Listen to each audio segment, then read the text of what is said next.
So step 1 is going to be picking out your lashes. Now your lash preference is almost as personal as what kind of underwear you like to wear. It depends on the day. So everyone is going to love different styles, different brands, and you'll probably want to switch it up depending on what kind of look you're going for that day. Starting out, I suggest using less expensive lashes. That way you won't be stressed out in case something goes wrong. So I really like Ariel for this because they're pretty inexpensive. You can find them almost anywhere and they have a really wide variety. And the bands have a nice curve to them, so that way they adhere to the contour of your eye pretty easily.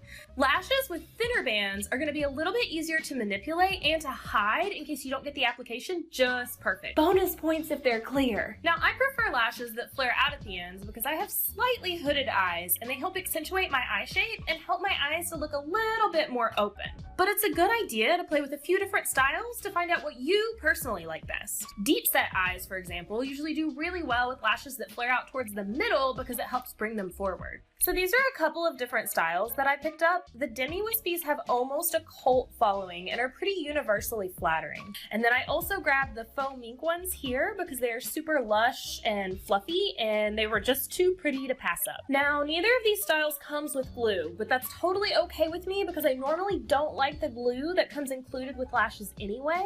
I prefer to buy my own separately, usually Duo brand. Now they usually have two different kinds in the store, and I prefer the kind that has the wand versus the squeeze tube because it's a lot easier to control how much product you get out. If you do happen to have the squeeze tube kind, you can improvise with a Q-tip or even a toothpick to help you apply it to the lashes. So once you've picked out your lashes, go ahead and open them up, and you can gently remove them from the container. Just be really careful because they are glued in. I like to start at the outer corner and very gently press down with my finger until they start to come off.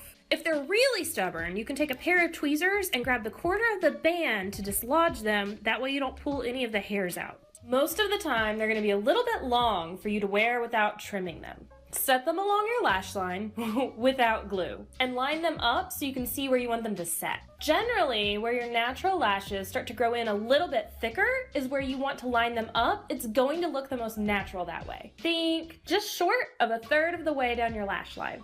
Once you've got them lined up, grasp them at the outer corner. Again, where your natural lashes stop is a good measuring point. Then you're going to use that point to know where to trim them. Little cuticle scissors work best for this, but they need to be sharp. I'm not gonna lie, I have used a box cutter in an emergency, but it's probably not a good idea. So most importantly, you always want to trim from the outside ends. The inner corners are gently tapered, so that way your lashes look and feel more natural. So if you trim them on that side, your lashes are not going to look right. Lastly, make sure you always cut your lashes at the strip, so that way you don't accidentally give them a haircut that you were not wanting. Now things are about to get serious because it is time for glue. I like to hold my lashes with a pair of tweezers, but fingers are fine as long as your nails aren't so long that they're getting in the way. You're going to run a thin strip of glue along your lash band, and I like to add an extra little dot to each end just to make sure that they don't pop up on me throughout the day. And now we wait. Like seriously. Wait longer than you think that you should. This has to be the #1 thing that causes people trouble when they're putting on false lashes. If you don't wait until the glue gets good and tacky before trying to apply your lashes, they're just going to slide off and you're going to have a giant sticky mess on your hands. And on your eyelids. And possibly in your eyeball, depending on how excited you got when you applied the glue. Waiting between 30 and 45 seconds is a good standard. Count it down. 1 Mississippi. 2 Mississippi. But waiting up to a full minute is fine. Alright, hold your breath because it's go time. I find it helpful to look straight ahead or a little bit down into a mirror so that way I can both see my lash line and how the lashes are going to sit when I have my eyes open. So I personally like to curl my eyelashes before I apply false ones because it helps open my eyes up. But this is going to make applying false lashes more difficult. So if you're just starting out or not really good at it yet, I suggest skipping that step for now. You want to apply them as close to the root of your lashes as possible so they're just barely on the lid. If they're too high up, it's going to be harder to blend them with your natural lashes. I press them into the root, starting on one end and working my way across to the other. Now, if you're having trouble with them popping up as you're going along, your glue may still be too wet, or your lashes may not have enough of a curve to them. You can wrap them around something small, like your pinky finger, a makeup brush, or a pencil, and hold them for about a minute in order to get a better curve in them. Now you would ideally do this before glue, so if you have to do it afterwards, you'll probably have to reapply. Now, if you are struggling with this step and you're frustrated and it's not working out and now you're cussing, never fear. Just take your lashes and gently cut them in half at the band. Now you're going to apply the two halves separately, being careful to line them up correctly in the middle. It's better to have a little overlap between the two pieces than a gap, and more natural lashes are going to be a little bit easier to use this trick with. Splitting them into two smaller halves makes it easier to line them up correctly without having to worry about the other side wandering off into space while you're applying them.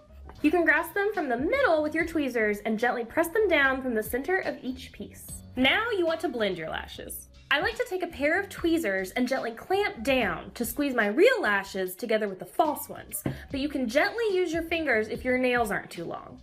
Now I also like to add a little bit of mascara because even though my lashes are naturally dark, they're not as dark as the false lashes I'm applying, so it helps them to blend in a little bit better. I like the new Urban Decay Troublemaker mascara because it is super black.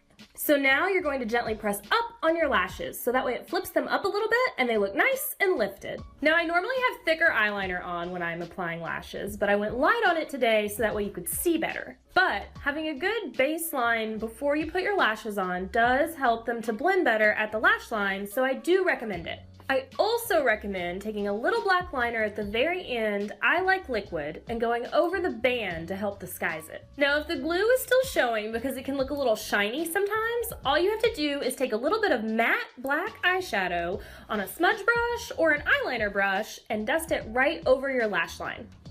Now I normally don't need to, but in case you're still feeling a little shaky about your application and you're going to be gone for a long time, you can stash a little lash glue in your purse just in case your corners try to lift up. All right, it's been a long day and it's time to take these bad boys off. I like to take a little oil-free makeup remover on a Q-tip and run it along the band to start to dissolve the glue so that way I don't accidentally damage my real lashes while I'm pulling the false ones off. You want to use oil-free because any oil residue left on your false lashes is going to make it harder for them to stick next time. So once you've gone over the glue line a couple of times, grab the band on the inner corner and start to gently work your lashes loose. Okay, so I wear my lashes a ridiculous amount of times until they pretty much just fall apart. So to get the most mileage out of them, I recommend cleaning them and putting them back in their original container at the end of the day because it keeps them protected and dust-free. I also have a terrible time telling left from right, so it lets me know which one goes where next time.